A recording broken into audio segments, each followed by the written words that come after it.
जय माँ काली मित्रों, आपका हमारे चैनल माँ काली महाकाल शक्ति उपासना में स्वागत है। मित्रों, अगर आप हमारे चैनल पर नए हैं तो हमारे चैनल को सब्सक्राइब कीजिए, लाइक कीजिए, शेयर कीजिए, साथ ही नोटिफिकेशन बेल को भी प्रेस कीजिए, जिससे हमारी आने वाली वीडियोस का नोटिफिकेशन आपको तुरंत मिल जाए। मित्रों, मन की बात है तो अगर कोई भी बच्चा अपनी मन की बात भेजना चाहता है तो वह अपने द्वारा अपने मन की बात भेज सकता है। हमारे कमेंट बॉक्स में सबसे पहले लिखें मन की बात, और उसके बाद में आपके मन में जो भी प्रश्न है आप वो प्रश्न भेज सकते हैं। उस पर हम आपके लिए विस्तार से वीडियो बनाएंगे और आपकी दुविधा भी दूर होगी और बच्चों की दुविधा भी दूर होगी। तो इसी मन की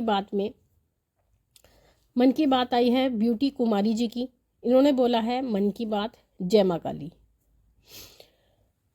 किया कराया बीमारी क्यों नहीं जल्दी ठीक होता है।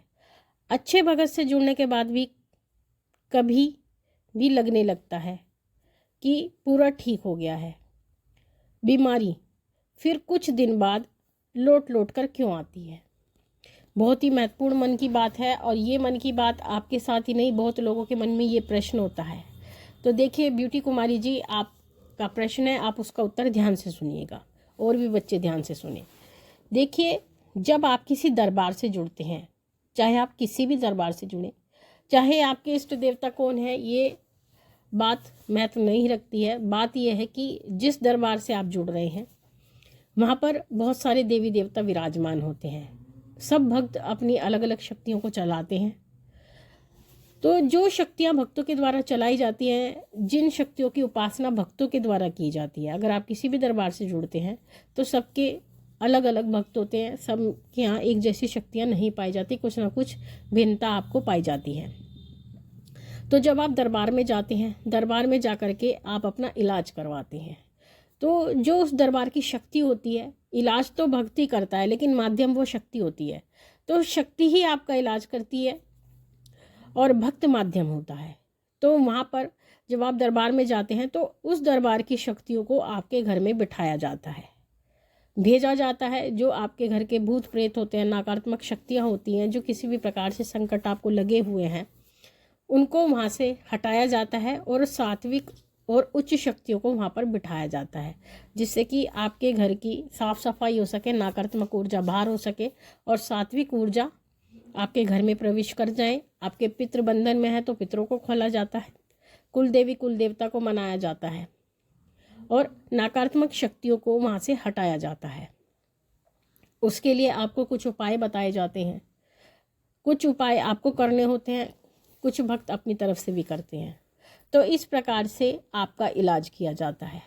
तो जब उस दरबार की शक्तियों को आपके यहाँ पर भेजा जाता है संकट हटाने के लिए और वहाँ पर उनको स्थान देने के लिए, तो संकट को हटा दिया, अच्छी शक्तियों को प्रवेश करा दिया।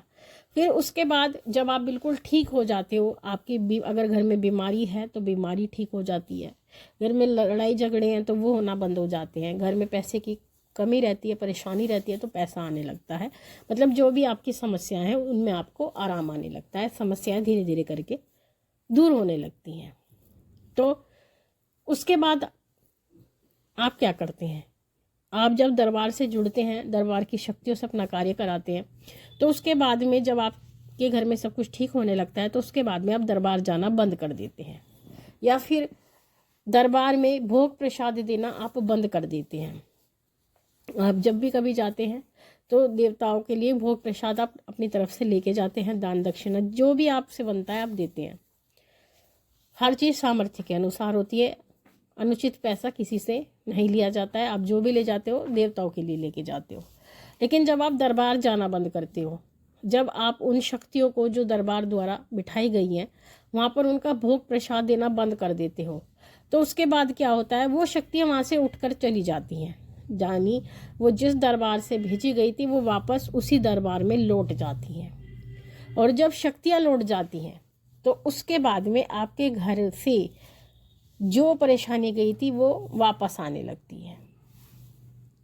पहला कारण तो ये होता है। दूसरा कारण होता है आपका अपनी तरफ से कोई योगदान ना देना।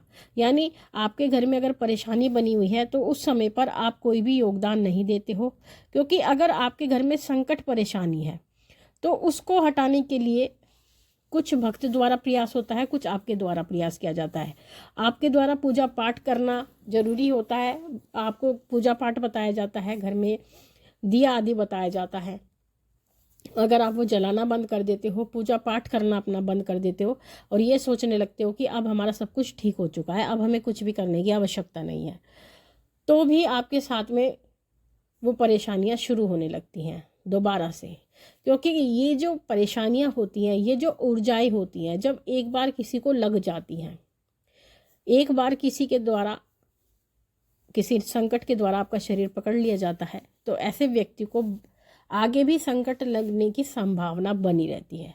तो उस संकट से बचने के लिए, उस नकारात्मक ऊर्जा से बचने के लिए जो पीड़ित व्यक्ति होता है उसको लगातार एक तो अपने सुरक्षा कवच का पाठ करना होता है, जो आपको जरूर दरबार द्वारा बताया जाता है। दूसरा, आपको लगातार अपने बल को बढ़ाना होता है, अपनी पूजा को बढ़ाना होता है, आपको अपने ओरा को साफ करना होता है और अपने सुरक्षा चक्र को मजबूत करना होता है, जिससे कि आपके ऊपर कोई भी नकारात्मक ऊर्जा ना लगे, कोई भी गंदी ऊर्जा आपके अंदर प्रवेश ना कर पाए। तो आप अपने घर की सुरक्षा खुद भी कर सकते हैं, अपने घर परिवार की सुरक्षा खुद भी कर सकते हैं, लेकिन उसके लिए आपको नियमों में बंधना पड़ता है, आपको पूजा पाठ करनी होती है। अगर आप चाहते हैं आपके घर में खुशहाली बनी रहे तो आपको पूजा पाठ करना होगा, क्योंकि भगत ने एक बार आपके घर को ठीक कर दिया, उसके बाद वो आगे तक ठीक चलता रहे, उसकी जिम्मेदारी आपके ऊपर भी कहीं ना कहीं होती है। लेकिन आप सब कुछ करना बंद कर देते हो। भगत के द्वारा बताए गए जो उपाय होते हैं वो पूरे होने के बाद में आप बिल्कुल पूजा पाठ करना बंद कर देते हो, अपने पितरों को मनाना छोड़ देते हो, कुल देवी कुल देवता को बीच में मनाना छोड़ देते हो, तो आपके घर में जो चीज़ें मनाई गई थी, जिन शक्तियों को मना करके आपका काम कराया गया था, वो दोबारा से रुष्ट होकर के वही परेशानियां आपके घर में भेजने लगती हैं। क्योंकि अगर हमारे पितृ बिगड़े हुए हैं, अगर हमारे घर के कुल देवी कुल देवता नाराज हैं, तो हमारे घर की सुरक्षा कोई नहीं कर सकता। भक्तों द्वारा उनको मनाया जाता है, उनको तैयार किया जाता है कि वो आपका बचाव करें, आपकी सुरक्षा करें।